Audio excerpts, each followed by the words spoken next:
Today we're looking at a very funky 4-3-3 with possible Viking ties. Now, the only thing I know about Uppsala is that it's part of Viking tradition. Is it a city? Is it a town? I don't even remember. I don't know much about Vikings except for what I've seen on TV. So this one is called the 4-3-3 Uppsala. I know it's also a city in Sweden. I don't know if that is where we're getting this from. There is an Uppsala football club in Sweden. I don't know anything about them. I don't know if that has any ties to this tactic itself. The only thing I know about this tactic, besides that funky little inside forward off on the right, the creator of this tested it out with Man City, won everything or was runner up. So they won the Premier League, they winners of the Champions League, they won the FA Cup, they won the Community Shield, runners up in the Carabao Cup and the Super Cup.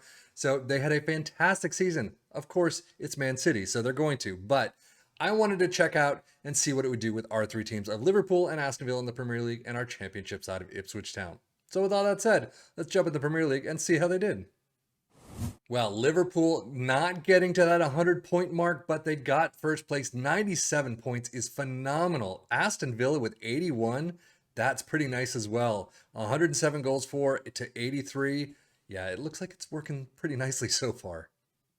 Well, Carabao Cup final, you win over, well, Aston Villa 1-0. Unfortunately, you're out in the FA Cup 5th round 2-3. So you at least get 2 trophies so far. Well, let's just make that 3. A penalty shootout winner in the Europa League final over Arsenal, beating the likes of Sporting, Ajax, Shakhtar. Very well done. We may not have Champions League or the Super Cup or things like that, but we've got the Liverpool on top Premier League division title. We've got the Europa League title. We've got the Carabao Cup title. We just missed out on the FA Cup. So overall, it's looking pretty fantastic. Squad-wise, you got a lot of green. We've seen more, but we've definitely seen less. 33 goals for Nunez. Finally, he's up there. Salah with 30. Well done. Assists, 18 for Robertson. Mohamed Salah with 16. A couple in the double digits. Average rating, Salah with a 7.53. Heading over to Aston Villa, unfortunately, Carabao Cup final, we already saw that they lost. I didn't see the Fiorentino Luis is in there. Sent off in the 39th, and Liverpool still won. That hurts. But FA Cup semifinal is where you drop out against Man City 1-2. Unable to get that at final. That would have been nice, but oh well. But you don't come away from the season empty-handed. Against Lille, 4-0 in the Europa Conference League final. Absolute thrashing and a trophy. So overall for Aston Villa, 3rd place is a fantastic place to be for them. Obviously, 81 points to 90, that's a big gap to come up with, but you would have liked to have been runners up there. But you know what? 3rd place is good. Winners of the Conference League, fantastic. Runners up in the Carabao Cup is still pretty nice. Semifinals of the FA Cup, I would say this is a successful season for them. Squad-wise, less green than Liverpool, but still quite a bit there. 33 goals for Ollie Watkins. I mean, he's up there with his usual. 29 for Diaby. That's definitely high for him. Assist-wise, 23 for Matty Cash, and then we drop down to 16 for Douglas Luiz. Average rating, a 7.32 for Alex Moreno. Data Hub-wise, we've seen it before. We'll see it again. High-end attacking. There you go. Dribbles per game as well, through the roof. Goals per game, 2.82, just below that 3 mark. Just a couple more would have put him over, but a 0.74 conceded. It's nice. It is a little high for them, though. They're under 1. That's all I care about, but a 0.71 expected goals against, so not too bad. Aston Villa doing pretty nice themselves. Definitely down from Liverpool's side, but overall, I mean, you've got a good attacking side with dribbles and all that.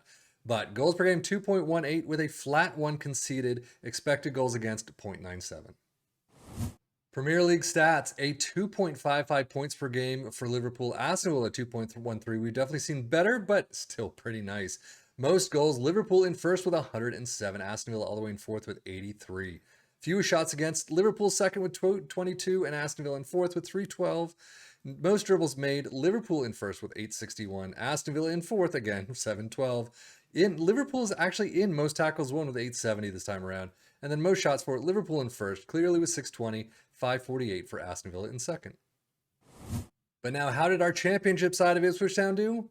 4th place. Not great. I mean, very well done. No question about it. There's a great positioning in the table for them.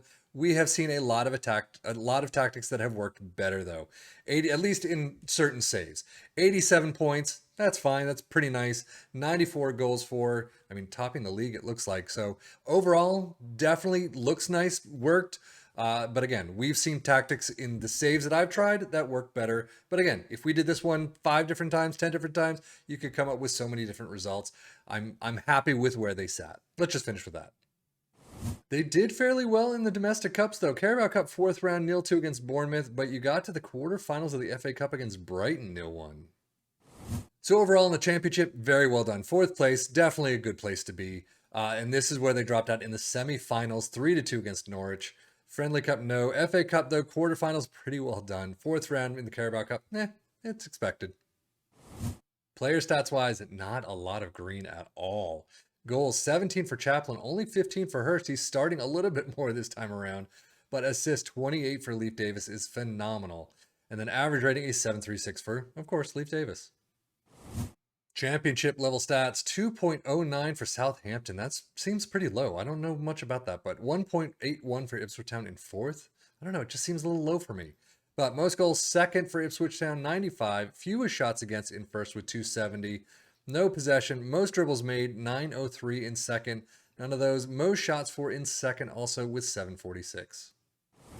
So an interesting set of stats for this tactic, but we have to take a look at the tactic itself, of course. Sweeper keeper in defend is where we start. Fullbacks on the left and the right in attack.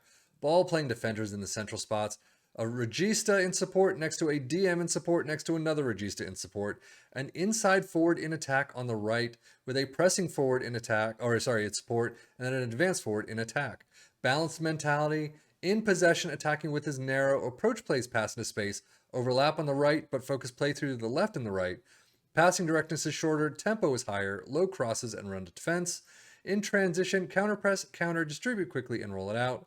And then out of possession, a high press line of engagement, a much higher defensive line, trigger press much more often, prevent your goalkeeper distribution, get stuck in, step up more, and invite the crosses.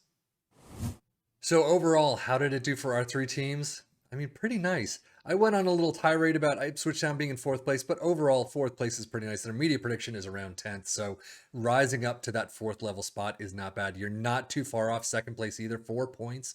Hopefully, if you took control of this, did your own changes during matches, your own shouts, your own training transfers, things like that, you could hopefully get those 4 points and just come into 2nd place, if not higher. But overall, they did very well. Liverpool and Aston Villa doing fairly well themselves. Liverpool in 1st place with 97 points. That is definitely higher than what we expect them to be. And I love seeing it. It's fantastic for them. 107 goals is amazing.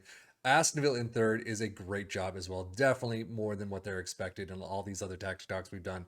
But overall, I think this is a phenomenal tactic to take a look at and see how it fits your squad. Mold it into your squad as best as possible, but keep the structure in place. And I think you got a phenomenal tactic to try. But that is it for me, Sevian FM, for the Football Manager blog channel, saying thank you as always for watching. Take care and enjoy.